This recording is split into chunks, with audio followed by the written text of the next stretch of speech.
I think I did. Did it show up in Google Classroom? Mm-hmm. Okay. Wait, where is it? Google Classroom. Should be. I know it's in Google Classroom. Pull down to refresh and then see if it's there. It should be right at the top. Object pronoun notes. Yep. Okay, good. Everybody got it? All right. I'll never understand why it takes longer to get to some iPads than others, but Yeah. we don't question the This is technology. the only class it works. Really? Yeah, every other class I have to wait like 5 minutes. Interesting. Well, I also generally publish it while people are finishing up the quiz to try to avoid that issue. But okay, we're talking object pronouns, and I sensed a lack of excitement about this a minute ago when I mentioned it. What do you mean? I'm so excited. I almost believe you. Couldn't be happier. Almost believe you. Okay. We've got two main types of object pronouns. We have direct object pronouns and we have indirect object pronouns. And there's also an object of a preposition. We'll talk about that as well, but the direct and indirect are the main ones. And first of all, we're talking about pronouns. What does a pronoun do in a sentence? This is a very important detail. Comes before a noun. Not necessarily. A pronoun is a type of noun. What type of noun is it? Or what's its function? It is a good question, isn't it? That's the reason she's asking. It is why I'm asking that good question. All right, pronouns, what they do. What are you going to say, Sean? No, okay. Pronouns replace nouns. We've used a lot of subject pronouns, right? Instead of the boy, what can you refer to him as? His name. You could say his name, or you could say he. He is a pronoun. It's a subject pronoun, but it replaces the noun, because we don't like to repeat the noun over and over again, do we? If you're talking about your friend Bob, you don't like to say Bob this, Bob that. You usually replace it with he after a while, because it gets repetitive. So that's a subject pronoun. In English, subject pronouns are the words I, you, he, she, they, you all, we, all those words. The object pronouns are the words like me, you, him, her, us, them. Does that sound familiar? Maybe not so much? Okay. So a direct object pronoun is used to replace a direct object in a sentence, and an indirect object pronoun replaces an indirect object. Well, that sounds great, but we need to know what a direct and an indirect object are to know how you're going to replace them with pronouns. Before we get to that detail, placement of all pronouns. When we replace a noun with a pronoun in a sentence, in English, it doesn't move place. Right? So if we have a sentence like, I know the boy, and we replace the boy with him, and we say, I know him, him in the sentence goes exactly where the boy was, right? Same location. In Romance languages, we tend to move that object pronoun when we put it in a sentence. So instead of I know him, in French, it's the equivalent of I him know. Does it sound funny to an English speaker? Yes. Will you get used to it if you stick around with French long enough? Yes. Promise. But it won't happen overnight. It's going to seem odd and it's going to seem misplaced for quite a while. So what that means is the placement of all pronouns is going to go between the subject and the verb. When we replace a noun, direct or indirect, with a pronoun, we move it in the sentence. Our sentences start, and you may have heard that English is an SVO language, subject, verb, object. And it is until you turn that object into a pronoun, and then you move it between the subject and the verb. If that doesn't mean anything to you, don't write it down because it might get confusing later. But some people, especially if you've studied multiple languages, you've heard of English referred to as SVO, subject, verb, object, and French is until those objects become pronouns. So if that's going to confuse you later, you don't need that in your notes. So a direct object, what is it? What's the definition? Anyone think they know what a direct object is? Like the ball. The ball can be a subject. It can also be an object, depending on how it's used. It could be a direct object. It can't be indirect. How would you put the ball in a sentence where it would be the direct object? He played with the ball. Very close. That would be object with preposition because of with. Oh, well, yeah. But it could be he caught the ball. That would be a direct object. Because the direct object is, let's say it this way, the person or thing that gets verbed. What does it mean to get verbed? Yep. Like it's what the verb modifies. Yes, it's what the verb modifies. It's what the verb acts on. So if we say he caught the ball, what was caught? The ball. So the ball is the direct object. The other way we can look at it is it answers the what question. What did he catch? The ball. He's eating cake. What is he eating? Cake. Cake is the direct object. Right? Make sense so far? If I say, we're singing a song, what's the direct object? Song, because it's being sung, right? It's getting verbed, it's being sung. So it's what's being eaten, what's being bought, what's being made, what's being sold, what's being sung, or whatever verb it is. Also, as I mentioned a minute ago, SVO, again, don't write it down if it's going to confuse you, but the object comes after the verb in the sentence.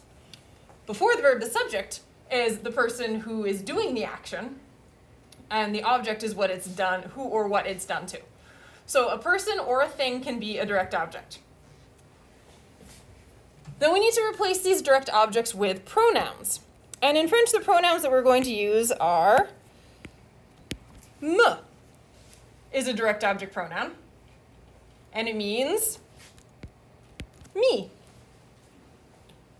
We're off to a good start. Then there's the object pronoun te, which means, what do you think? You. Oops, keeps switching to the eraser. So as a subject, it's tu. Tu is the one that's doing something. Te is what it's being done to. Like if I'm saying the expression you've probably heard, je t'aime, I love you. You are what's being loved, so you're the object te, not the subject tu. That's why it gets the T apostrophe there. Oh, and I'm erasing too much again. And then there's nous. What do you think nous means? We. Not we, because we is a subject pronoun. We do something. Us.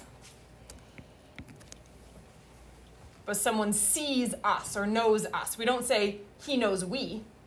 That's not right. He knows us. So us is the object pronoun. And then you can guess that the next one will be vous. And it will mean you in the plural sense, y'all, if you prefer it that way.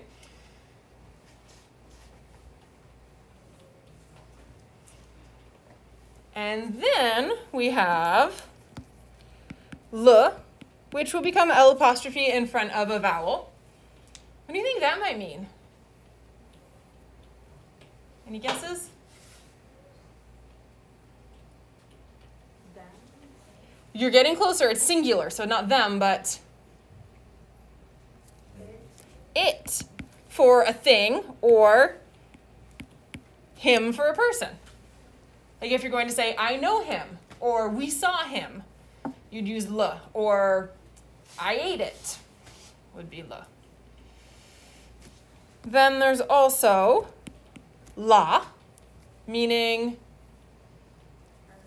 her or it. Yep. So for a feminine it, because we remember all nouns have gender, so if it's a feminine noun, like the song, it would be la. A masculine noun will be le. And this one will also turn into L apostrophe in front of a vowel. And I'm going to go back here and just point out, because I always forget to do this at the beginning, that me will become M apostrophe, te will become T apostrophe, as I said in the je t'aime example, but it's good to just write it out explicitly. So me, te, le, and la will all drop the vowel with an apostrophe. And then the last one is lay. What do we think lay means? It would be them. Whether the them is things or people, it'll be them either way.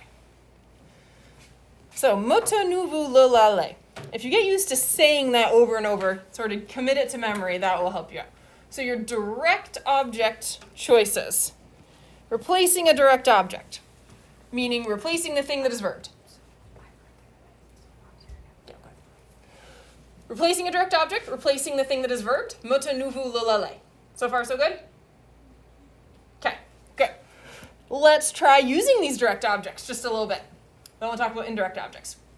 We have a sentence that says, il mange la pomme. What does that mean, il mange la pomme?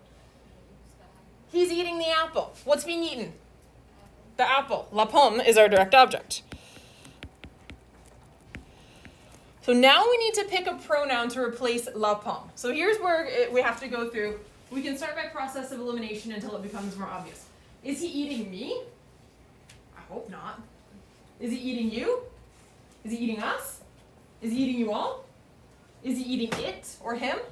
He's eating it. However, la pomme, we're going to replace it with la. Because he's eating it, but it's a feminine it. So it's not her, but it's an it that's feminine. So our pronoun we're going to use is la. And then remember, when this object turns into a pronoun, we put it between the subject and the verb. So let me zoom in on this here. We're taking la and we're moving it over here. So la replaces la pomme because we're not going to say he eats it, the apple. We're replacing the apple by saying he's eating it. Now this is a really good point to mention that this is 100% completely artificial, the way that we're doing this. Would you ever go around talking to someone saying, he eats the apple, he eats it? Is that natural conversation? No. You're much more likely to use this when someone asks a question. Is he eating the apple? Yes, he's eating it. But that's the next step. That's for later. So we're going to start by just rewriting the sentence and replacing the objects with pronouns. Down the road, we'll get to using them to answer questions.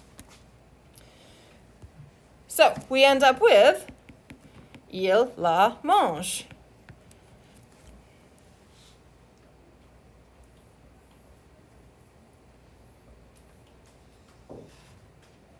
Second sentence, il invite Pierre et moi. What does that sentence mean?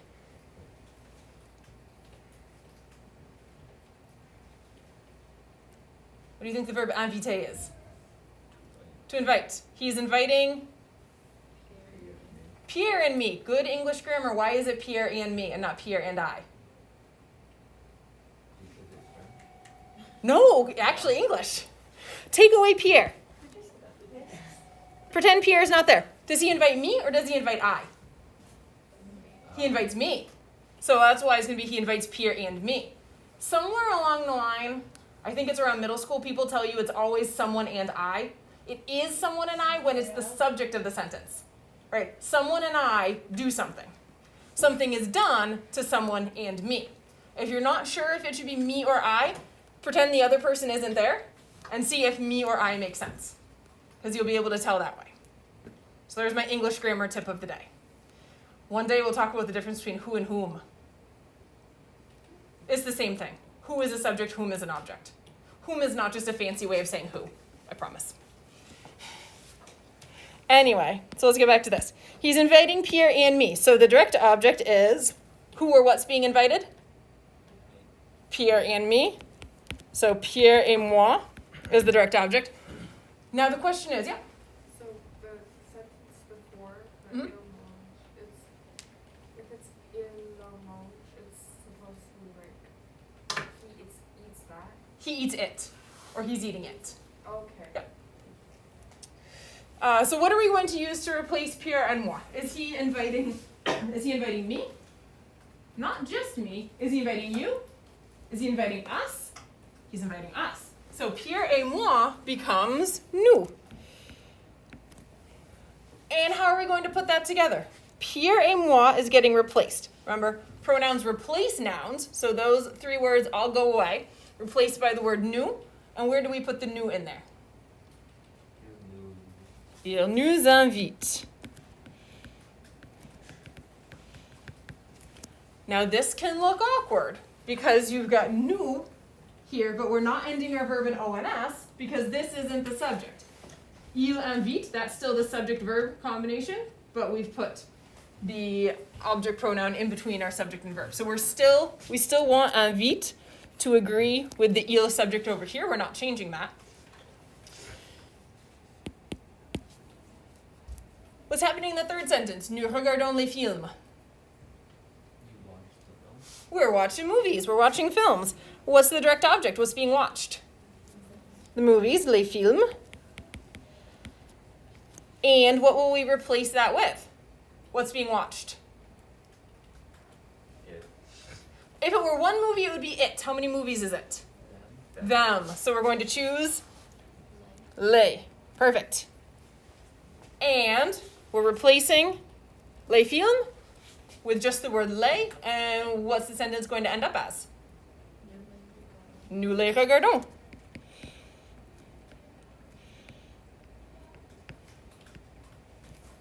That's not going to fit.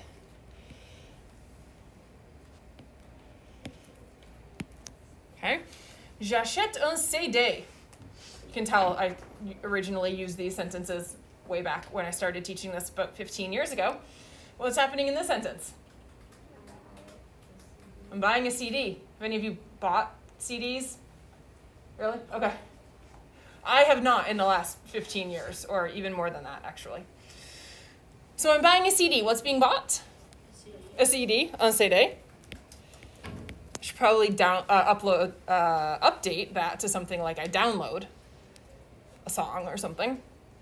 So what will we use to replace un CD? Le. Good, because I'm buying it. What will that sentence turn into? And everyone paused when they got to the pronoun. How are we going to combine that le with the verb achète? L apostrophe. Anyone want to make an attempt at pronouncing that? Je l'achète. Je l'achète.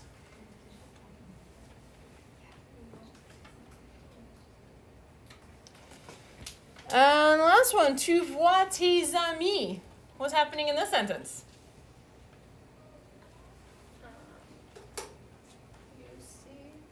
You see your friends? Yep. So the le from l'achète is going to be, the le is the vowel apostrophe. Yep, because of the vowel. So tu vois tes amis, you see your friends. So what's being seen? Your friends, tes amis. And what will we replace your friends with? You see them, so it's going to be les. And what does that sentence turn into? Tu les vois. Bless you.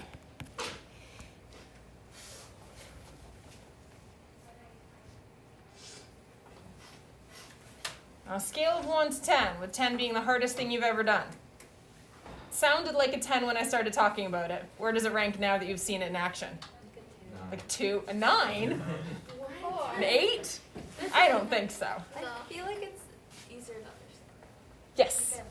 It sounds super scary when I first start explaining it. It absolutely does. And I don't do it on purpose. There's no way to start talking about it without it sounding super scary.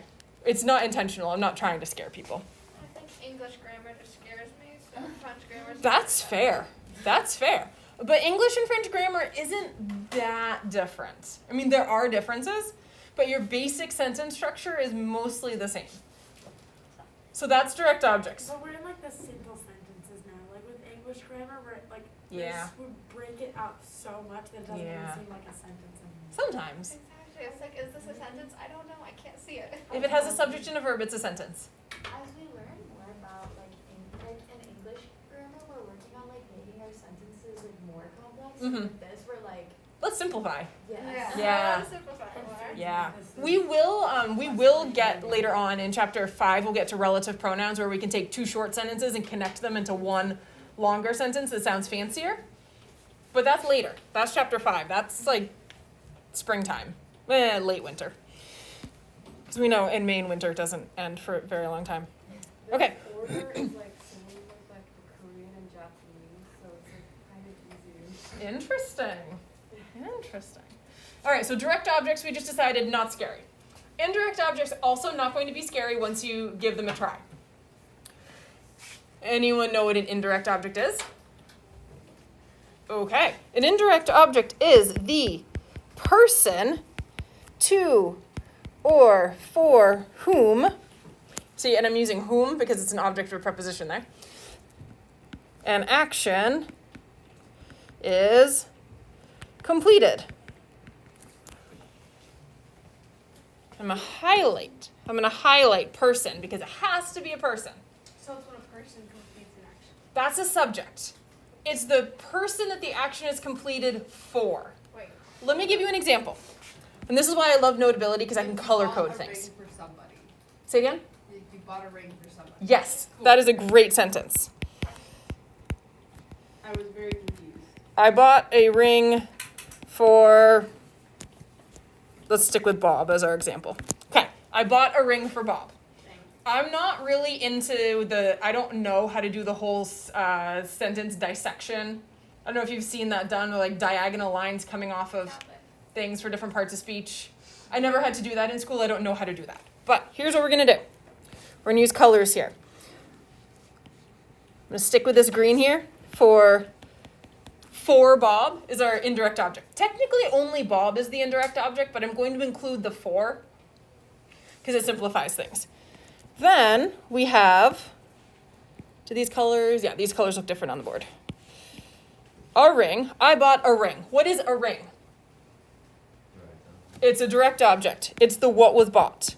So the what was bought is the direct object. The for whom is the indirect object. It's the person. There's another person in this sentence. I. What is I in this sentence? The subject. The person doing the buying is the subject. And then bought, what's that? That's the verb.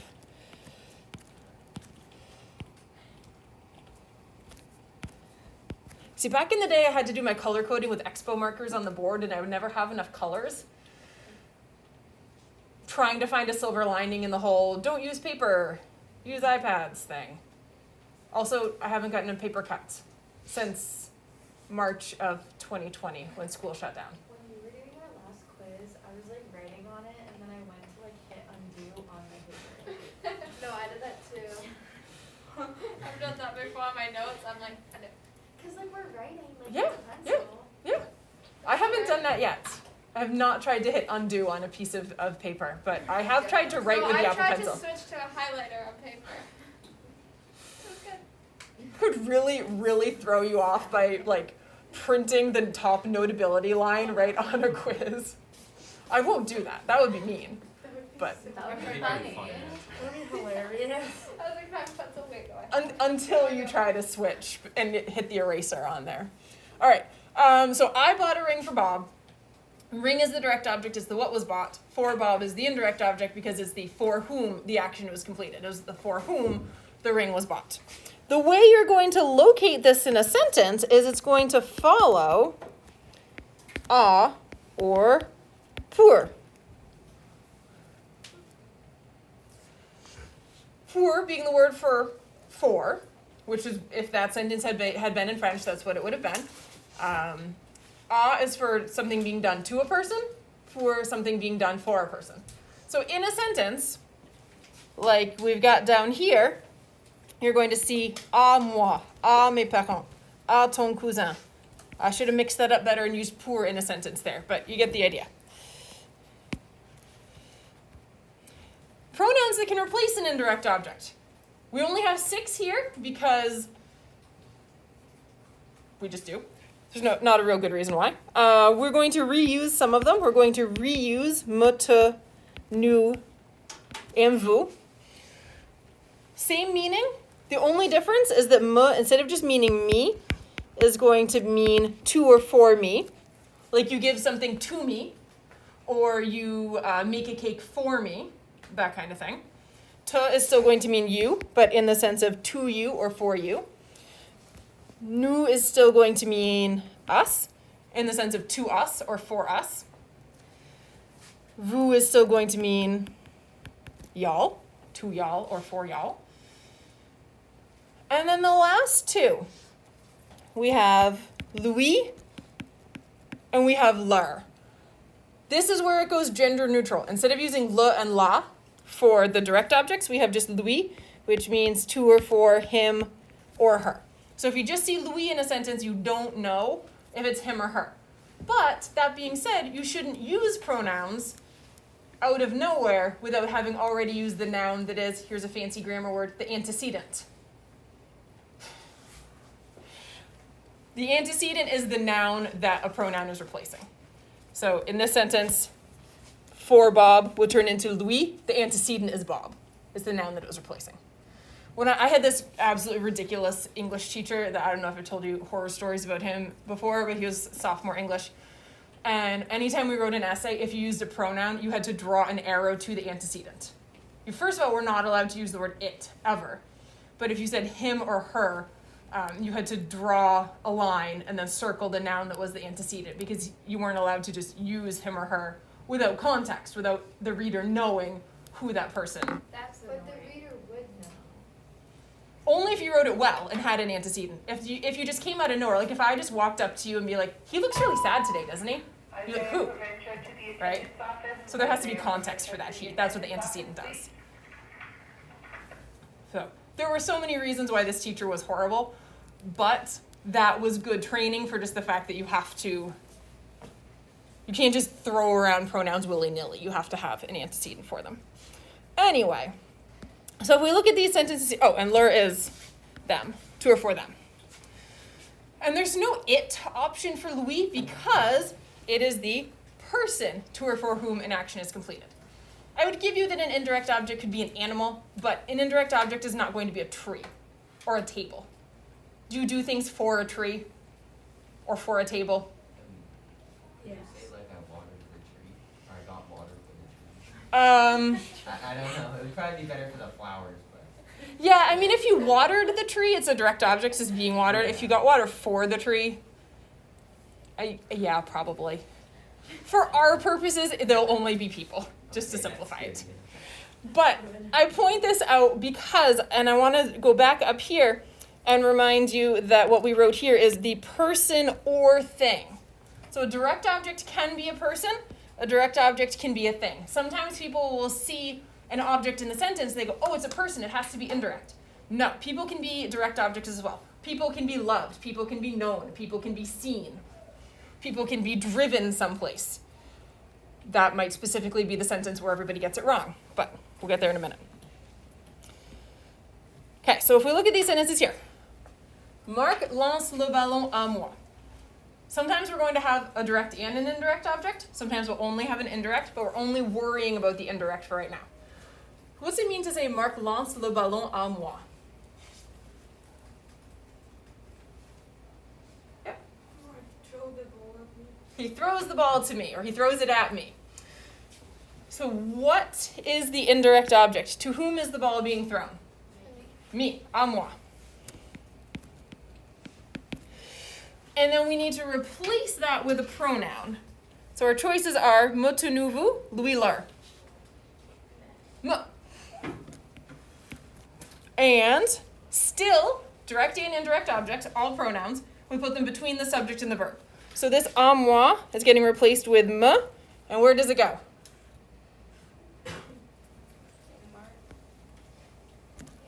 There, yeah, between the subject and the verb. So we get, Marc me lance le, what did I write, la? Le ballon. So if you read that, like, can you translate that to English for me? Like, just like say it out loud. It would be Marc throws the ball to me, or Marc throws me the ball. A lot of times we'll word it that way. Okay, that makes more sense. Yeah.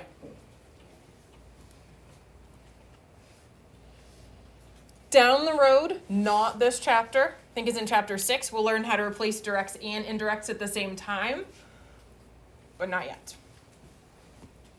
All right, je parle à mes parents. What am I doing? I'm talking to Like my parents. So who's the indirect object? À mes parents. And again, we'll include the à with the indirect object, although technically it isn't, but we'll do that for simplification purposes. And I talked to my parents. I talked to them. So we're going to replace it with leur. And what does that sentence turn into? Je leur parle.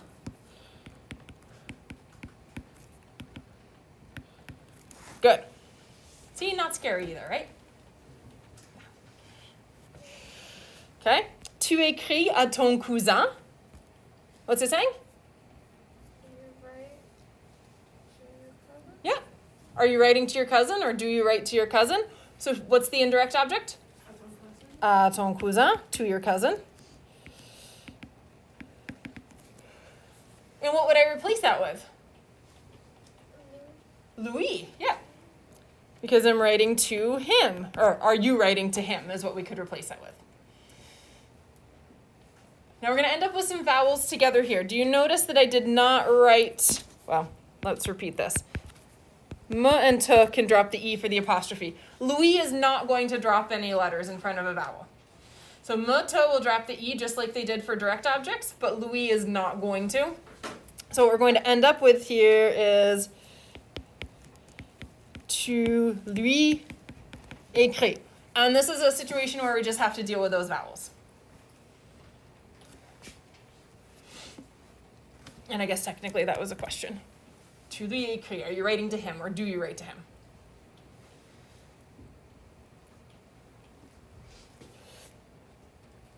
And then, je parle à Luc et toi. What am I doing?